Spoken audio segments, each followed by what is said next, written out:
I remember that day like it was yesterday. My mom and sister and I had made the decision to go out to dinner that night. It was Valentine's Day. While we ordered drinks, I felt offset by the fact that we were avoiding the elephant in the room. No one was speaking. After a while of sipping our drinks and avoiding conversation, the silence broke when my sister began to cry and asked me, "What are you going to do now?" When she asked this, I broke down and began to cry because of how lost I felt. I fell apart and my emotions poured out of me. We were crying because earlier that day I found out I would no longer be attending TMI, a place I had called home since 6th grade. My junior year of high school is when I truly started to understand how people work. Like some people, I've learned this world through my own mistakes and personal experiences. With that, I began to see very vividly how the people around us are. I learned that it's human nature to make mistakes. It's a well-known fact that mistakes happen, but when the opportunity is presented, fixing what we've done is the best thing for ourselves and the people we care about. In the second semester of my junior year, I was asked to leave TMI because of a mistake that I had made. Leaving TMI was by far one of the most difficult things I've ever had to do in life because it made me realize a lot about myself and my surroundings. I know it sounds dramatic, but leaving caused me to consciously rethink every facet of my being because of how much it altered my life. For many reasons, I'm not comfortable with going into detail about my situation when regarding why I had to leave TMI. At this point in my life, I don't think the details of what happened truly matter because they don't define me in any way and never did. A part of me also likes to believe that I don't need to be so serious anymore about my situation, because I feel it was overlooked by the people who I thought would understand the most.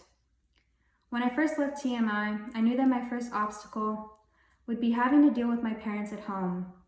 I knew they would be concerned, but most importantly, disappointed. Talking to my parents about what happened wasn't as complicated as I thought it would be, though. To my surprise, they listened and gave me their full attention, which was something I hadn't experienced at all while going through the ordeal of leaving TMI. By finally recognizing that I had people to talk to, I was able to move forward and find comfort in the fact that I wasn't alone, especially if the people I trust the most were involved. I never once thought I could go out of my way and talk to someone about my problems and how I felt because I never considered it to be an option. Being emotional about certain topics was unfamiliar territory for me because I was a firm believer in bottling my emotions. I didn't think that how I feel as a person was something that needed to be shared with others because I didn't think that other people could truly help me find the solutions to my problems. For a long time, I thought that exhibiting any emotion besides happiness wasn't a good thing, or at least not acceptable. I had an unyielding opinion on how we as people should present ourselves, and conveying emotion in terms of distress or sadness was a definite no for me. I later realized I could talk to anyone who would be willing to listen, like my friends and family. I learned that these people wouldn't judge me for the things I had done or for how I felt. These were the people I trusted with my whole heart because I knew I wouldn't have to feel guilty about myself or anything for that matter when talking to them. When looking back on it, I really wish I would have spoken to someone earlier. By doing so, I could have begun helping myself earlier rather than later. The only thing that was stopping me from helping myself was the doubt I kept bottled inside. For so long, negativity was a major component of my life. I never looked on the bright side of things because I was so used to thinking badly of myself and the people around me. It was hard for me to see the silver lining in things at times because of the negative outlook I carried with me. Because of it, I often found myself at a loss for words. In moments where I wanted to talk about my personal problems, my mind was usually frozen and unable to speak my thoughts. I'd just keep my thoughts to myself, and it would oftentimes result in an internal frustration that I kept to myself. I find it similar to how we put locks on things. We do this to keep things in and others out, and that's exactly what I had been doing. I had been bottling my emotions to the point where no one knew what was going on with me. I held my anger towards the world and myself inside and allowed it to eventually spiral out of control. My life just kind of diverged from its path. I let anger become something that was out of my own control.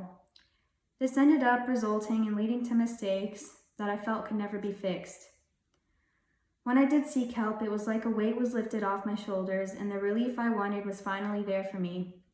I gained a greater sense of understanding in myself, which allowed me to reflect on everything that I had done wrong.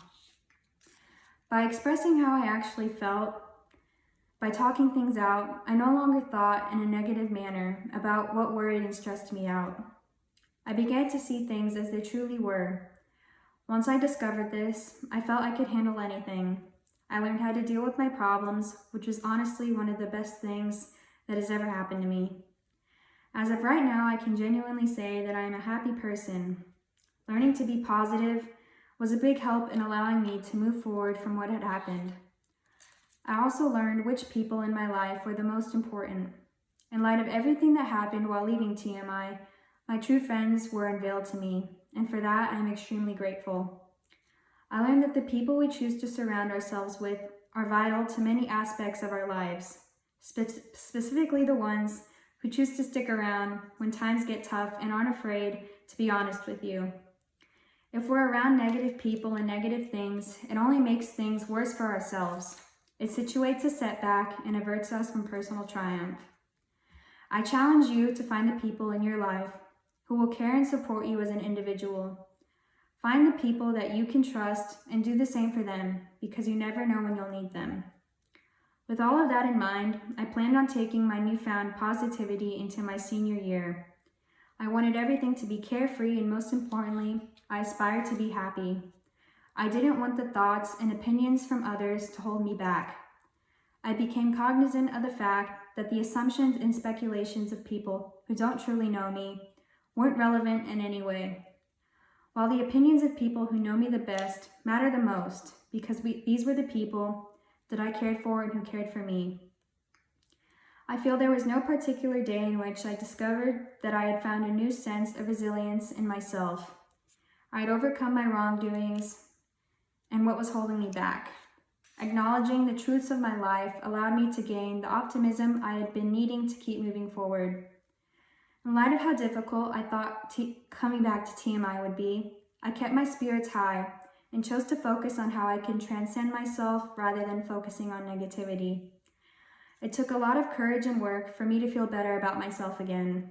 There were many times when I doubted the personal improvements I had made of myself, but I had to remind myself of my new main priority, happiness.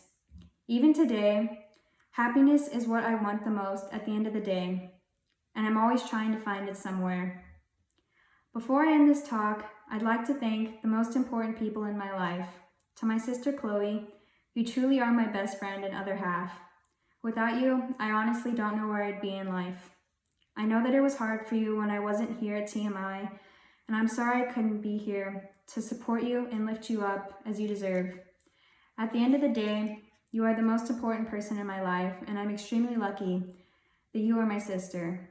To my mom and dad, thank you for supporting me in all that I do and for expressing an interest in what I'm most passionate about. It means the world to me that you are content with who I am as a person and that you truly care about what I want in life. Thank you.